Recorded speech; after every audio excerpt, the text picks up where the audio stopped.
Crossroads. I'm your host, Joshua Philipp, and today we have with us Ali Alexander. Thank you, Josh. Real pleasure having you on.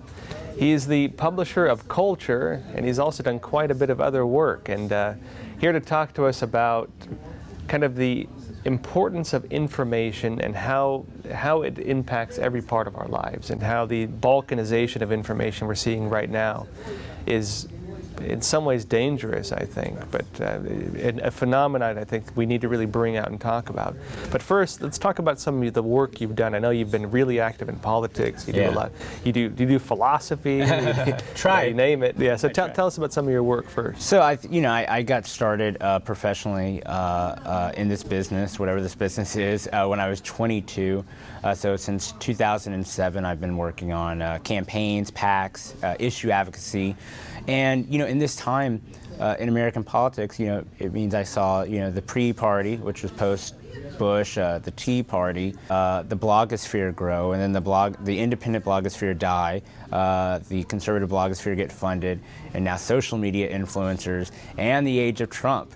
And so, a lot has happened in what seems like a little bit of time, but the average political career is about 3 years. And so, I've watched history rhyme a couple of times, and I'm an OG, but did campaigns, but I'm really passionate about the activism. I'm really passionate about liberating minds and restoring order and finding kind of that American balance between, classic liberalism and some tradition and some form of conservatism and order that has allowed us to, be the engine of the world.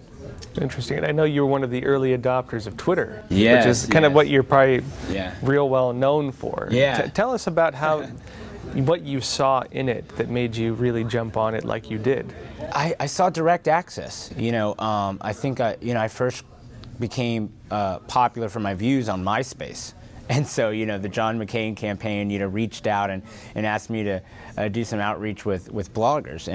And we did some stuff, on behalf of the campaign with bloggers and all that other stuff. But Twitter was different because I saw that we could bypass the media, which was mischaracterizing us or was erasing some of us. As I'm a biracial, half black, half Arab Republican, but black Republicans are erased. I mean, any type of minority Republican is kind of erased by our mainstream media, and they really want to build character types, and Democrats are tolerant, and they are women and minorities, and rich and white people are Republicans, and that isn't the case for either party. And I once believed that was programming due to the limited nature of the medium, and now that's not the case at all. If you talk to these people, they're programming the American people because of what they want them to believe, and they're setting up the fight. They control the frame, so the outcome can only be within a certain range. And I think we're realizing that, especially after Andrew Breitbart. So that was a long answer to a question I've long forgotten. No. It's interesting. I think that's a good jump-in point to what we're kind of the main topic, what we want to get into, which is information. And I think it's kind of an unspoken realm in our society, but everything is influenced by information. Yes. We can look at even massive political movements from the communists to the Nazis, which were mass movements influenced by information and had devastating impacts on the world. But we could also look at things like religions. We can also look at things like values, even some of the most positive things in human history, which also emerged from information. Yeah. Because information directs, I think, values. It directs how we view the world. It impacts every decision we make, and even the whole Republican system. And the idea of voting and things like this is based on an informed public making informed decisions. Yes. And information is the foundation of all of this. Yeah. I mean, what are your thoughts about, I guess, through your eyes, because you work in information technically. Yeah. Like, that's what you do, right? Yeah. Yeah, I don't think enough people appreciate what we're saying here. I mean, it's so simplistic, and it's almost lost. Like, information is another category. It is the category by which we categorize everything else. A category is a form of grouping information. It becomes this kind of mental exercise that philosophers have dealt with for, multiple millennia is what is the finest point? What is existence? And I think information might be the currency. So what we found is, in human DNA, we're finding, it's a storage device. And, one day we will find out how to, better decode that. But we know that, Holocaust survivors and their descendants, there's a gene that we can point to. We know that descendants of slaves, like my family was, that we have, that's in our genetic code. So we can see that suffering is in our genetic code, and that can affect our bias and our prejudice and how we approach things.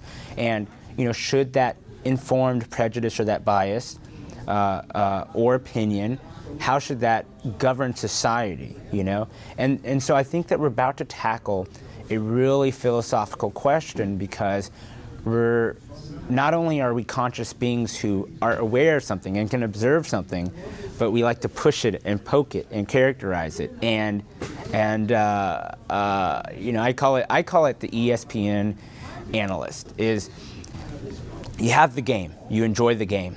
Then something happens when you have an audience, and the players perform differently.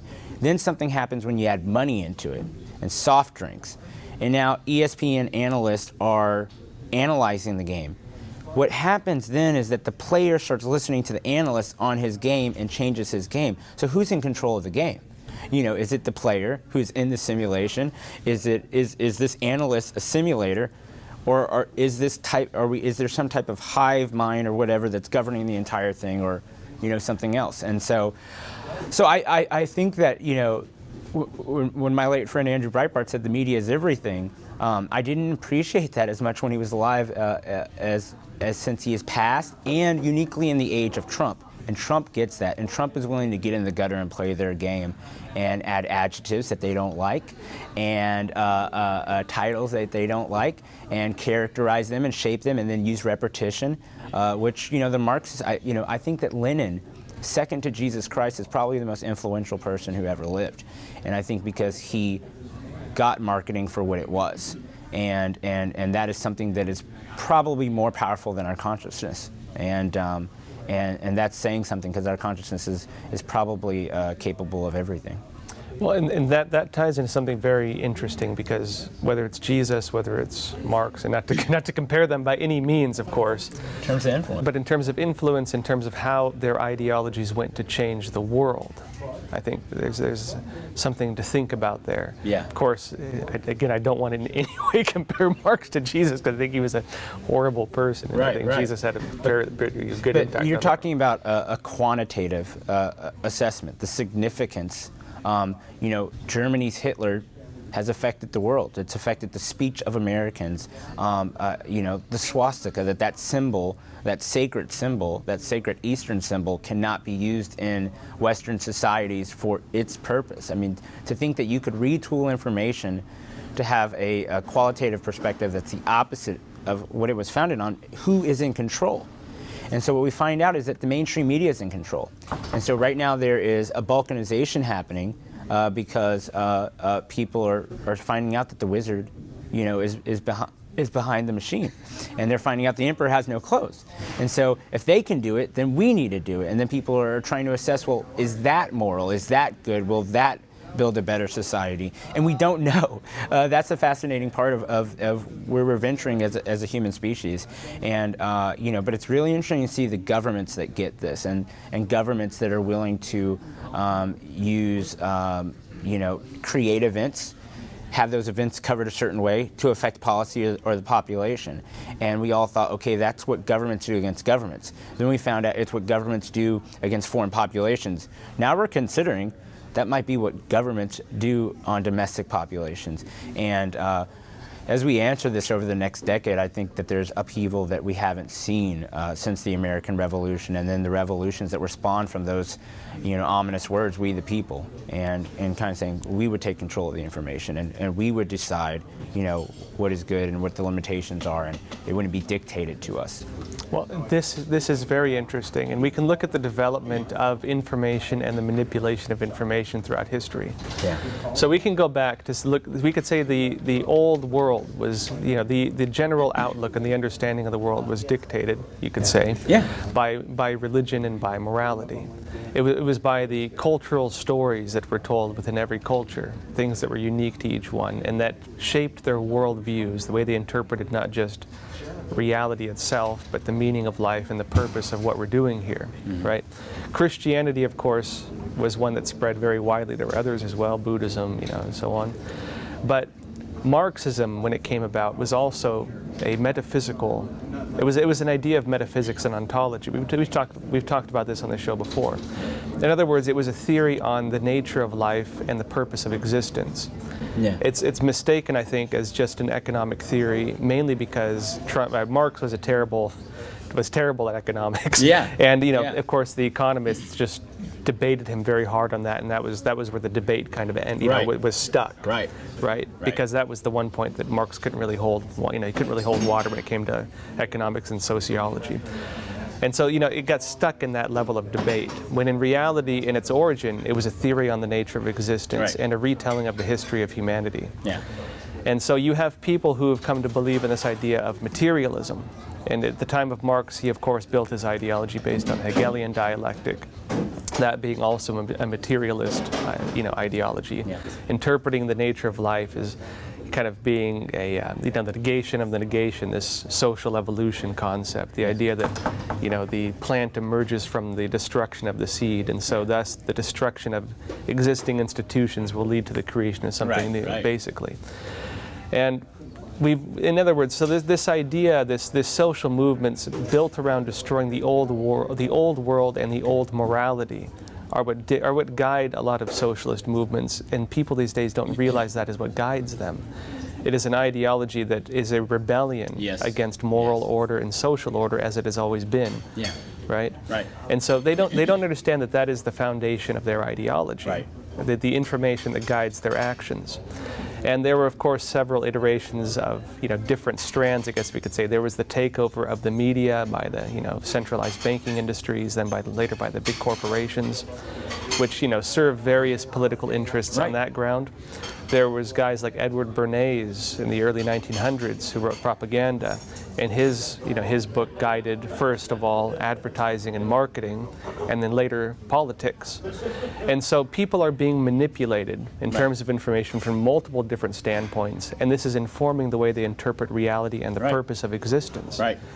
And I think you're right that people see now the wizard behind the curtain. Yeah. People now realize that there are many groups trying to manipulate their worldviews and the way they interpret reality. Yeah. And we're in an interesting kind of awakening right now where people are starting to see through it. And I know that you're kind of one of the guys at the front line of that awakening, I know too. So. Yeah, it's an interesting fight because we're messing around with powers we do not understand, but there's never been a more urgent time to mess with them. And so, but this, I think, is the struggle of life, that man was made to, in my own philosophy, he was made to suffer. He was made to work. Theologically, I believe this was because of the fall.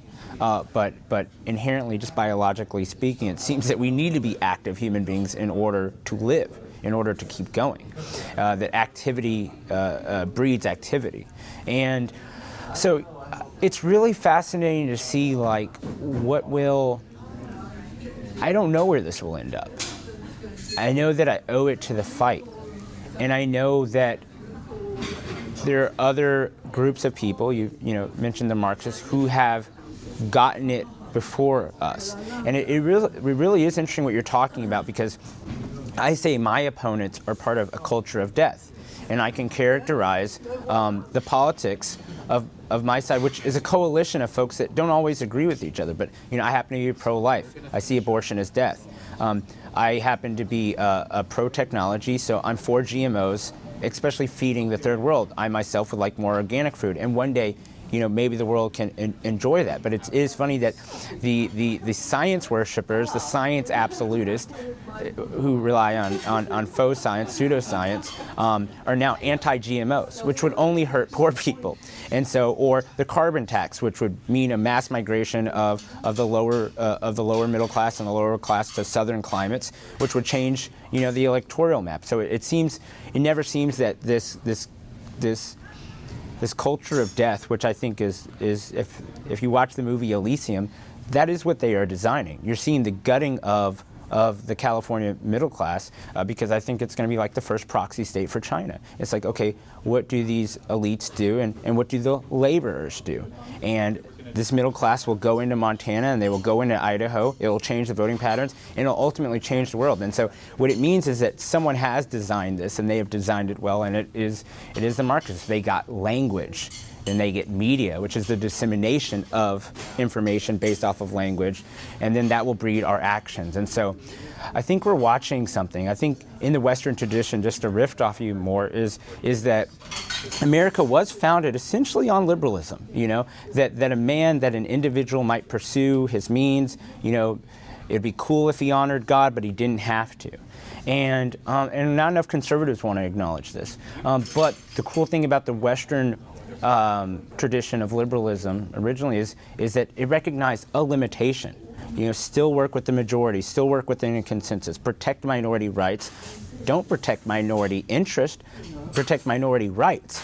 And that's turned into something entirely different with progressives. And so when you introduce, we were talking off camera, tolerance with visibility, you have a moral obligation to protect minority interests, not minority rights. And so you will trample minority rights of the individual and free speech in order to promote what you think makes them more visible, these other people or those other people. And now you have built, instead of competition in a marketplace, which might seek to constantly keep us together through consensus, constantly finding, we can move our moral code if we want as a country, but we'll do it together and we'll stay together. Progressivism cannot achieve that because they promise division pursuing each other, and so they've built a competitive model in dividing each other. And so it is destruction, and they hope something beautiful will come out of it. The problem is that the human lifespan doesn't live long enough, so you will breed a generation to destroy the society. You will die forgetting to tell them you have to build something beautiful out of this. So, the utopists, they are quality of lifers, and it's a culture of death, and they don't understand their own limitation is the result of that. And to embrace our limitation is true freedom for me. Great. I think that's a good point to end on. Thanks, Josh. Real pleasure having you. I'll have to get you on again sometime. Great. And everyone, please remember to like and subscribe. We'll see you next time.